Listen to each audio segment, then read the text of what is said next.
Hello world, Natarajan here. Indian Railways recently finished the electrification in the Ghat section between Sakleshpura and Subramania Road. This meant that the entire Bengaluru to Mangaluru line via Hassan is electrified. As soon as this information was shared online, many got excited as expected. Railways have always said electrifying the route means trains will run faster and it's from green energy. Just look at the post made by Rights who executed this project. The Sakleshpura Subramania section, spanning 55 kilometers RKM, route kilometer, and 71 kilometers TKM, that is track kilometer, which actually includes the loop lines in the Ghats as well. Regarded as one of Ministry of Railways, that is Indian Railways, toughest and most challenging Ghat terrains, has been commissioned. This is perfect.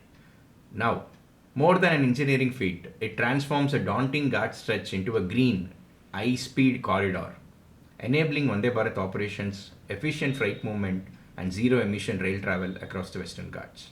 Enabling Vande Bharat operations, perfectly fine. Yes, Vande Bharat can be operated now. Efficient freight movement, yes, to some extent. Zero-emission rail travel and high-speed corridor, words are not entirely true.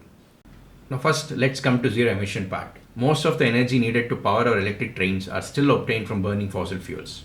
A search online will share the same data. One good thing is that we are moving on the right path to achieve net zero carbon emission by 2030.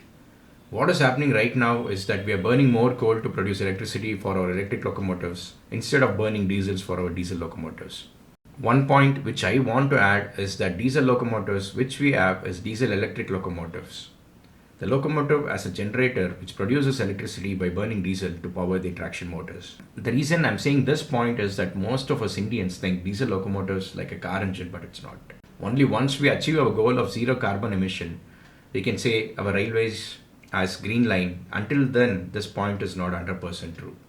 Technically, yes, we are not burning anything inside the Western Ghats part, as there are no thermal coal plants next to Western Ghats. But we are emitting at thermal power plants at a different location. Now let's come to the second point, high-speed corridor. Again, technically it is right, but it is only when it comes to acceleration of trains.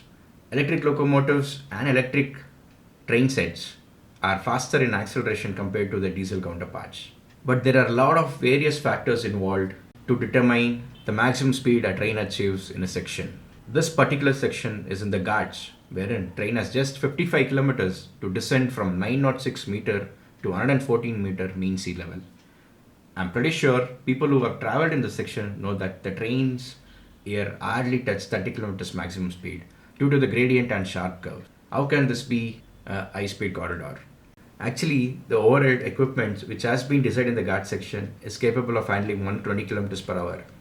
That point should have been clearly mentioned instead of saying it as high-speed corridor. The tracks are not meant to handle 120 km per hour. So it will still remain 30 km per hour even after electric locomotives and Vande Bharat start running on this route. Social media should not be misused by the railways is my point here. I really appreciate what is being done by the railways to improve, but then giving half-truths will bring false hope to a common man. Just look at this tweet. People are now expecting 4 hours journey between Bengaluru and Mangaluru, which is impossible with the current railway infrastructure. Vande Bharat Express will come, but it will not be able to cover the journey in 4 hours. It will need around 7 plus hours to cover Bengaluru-Mangaluru section. This video will continue to share the rough schedule of Vande Bharat, which can happen between Bengaluru and Mangaluru. Personally, I want 2 Vande Bharat trains to run on this route, starting from each end in the morning, and the same train has to return back to their base.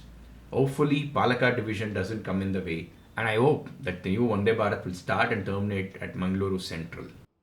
I'm sharing the best possible time for these trains, but I'll be doing it for only one pair in this video.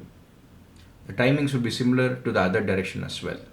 KSR Bengaluru is jam-packed in the morning, so starting a train from KSR Bengaluru is really difficult. There are only 3 platforms on Yeshwanthpur side of Bengaluru, that is platform 8, 9 and 10. So the next best station to start the train is from Yeshwanthpur junction. Yeshwanthpur can have a departure of 6:25 hours in the morning, that is 6:25 am.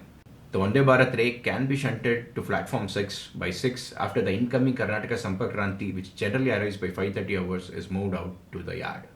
6:25 am also ensures 2 crossings can be eliminated. The morning arrivals from Hassan side. Kannur-Bengaluru Express and Panchganga Express. Yeshwanthpur to Chikbanwara is double line, and after Chikbanwara, where the line deviates from the Hubli line towards Asan, is a single line. In fact, it's a single line all the way till Mangaluru junction. Personally, I would like no stops between Yeshwanthpur and Asan, but I believe one or two stops may be given.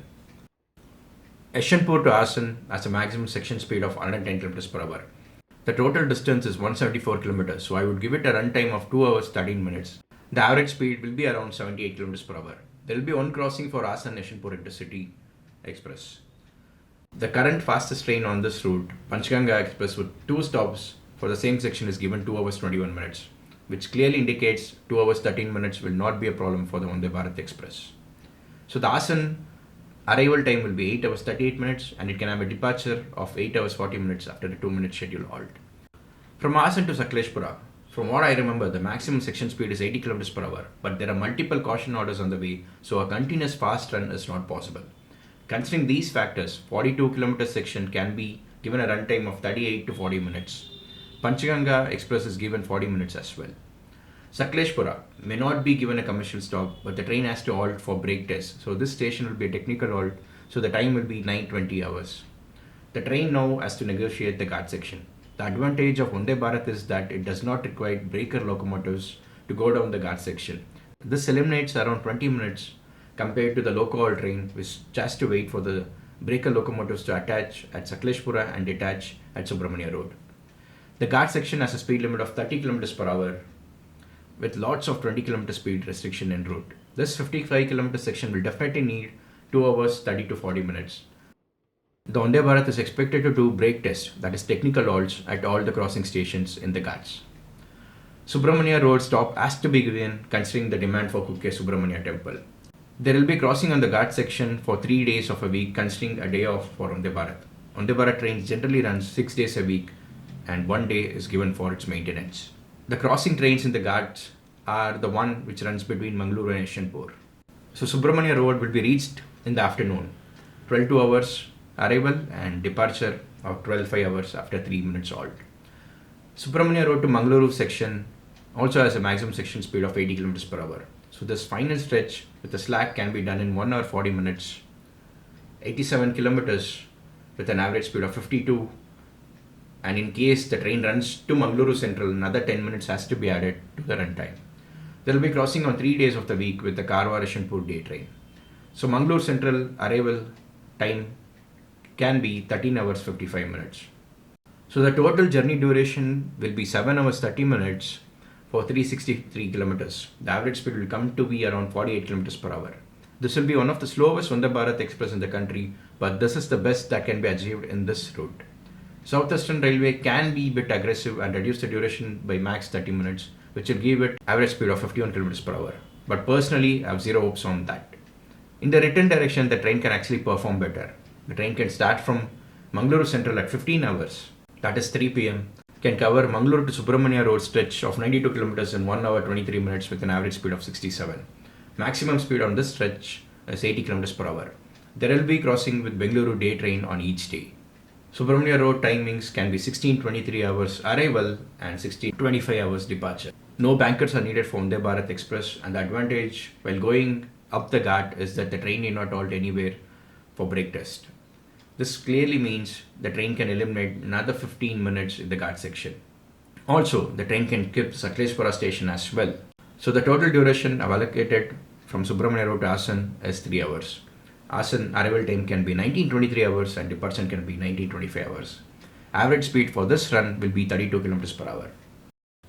Asan to Yeshwanthpur can be done in 2 hours 15 minutes, but since slack has to be given, let's add another 25 minutes more, as there will be crossing with Yeshwanthpur Asan Intercity and the Panchganga Express. The train will cross Chikbanwara before Bengaluru Kannuru Express, so that crossing can be avoided. Yeshwanthpur station starts to get free after 22 hours, that is 10 pm, so taking the train onto platform 6 should not be a problem after 22 hours. The reason I'm saying platform 6 is generally terminating VBs are given platforms in which there is easy exit. Platform 6 will ensure that passengers can easily move out to the road, bus stop and the metro. So with a final arrival time of 22 hours 5 minutes, the total run time on the return run will be 7 hours 5 minutes with an average speed of 51 kilometers per hour. Please note, I have not considered the freight crossings on the route, but since the train is Vande Bharat, freight trains are expected to give way. So we can safely assume there will be minimum delay due to a freight crossing for this train. Looking just at the schedule, the train appears very slow, but the route, especially from Asan to Mangaluru, follows the old meter gauge alignment of sharp curves. Also, the Ghat section between Sakleshpura and Subramania Road is a major factor. Can the train be made faster in future? Yes. Bengaluru to Asan section has to be doubled and the section speed has to increase to 130 km per hour. This is not a difficult terrain as the grade on this section is pretty easy for trains to negotiate, and only at few points there are sharp curves which can be eliminated during doubling. Hasan Sakleshpura and Subramania Road to Mangaluru should be doubled. During doubling, they need to make sure that the sharp curves on the route are made straight, like how it was done on the Bengaluru section, thus increasing the section speed to at least 110 km per hour. Hopefully, all these are achieved in the next 5 years. Coming to the Ghat section, it is difficult. Forest clearance plays a major factor here. In fact, Indian Railways wants to go for a longer and less gradient track in the Ghats with more tunnels to reduce the impact on the landscape, but I'm not sure if this will ever happen. If the doubling which I mentioned happens in future, Bengaluru-Mangaluru can be done in 5 to 6 hours. That's a long distance dream. Anyway, what do you think of the schedule which I made considering the route constraint?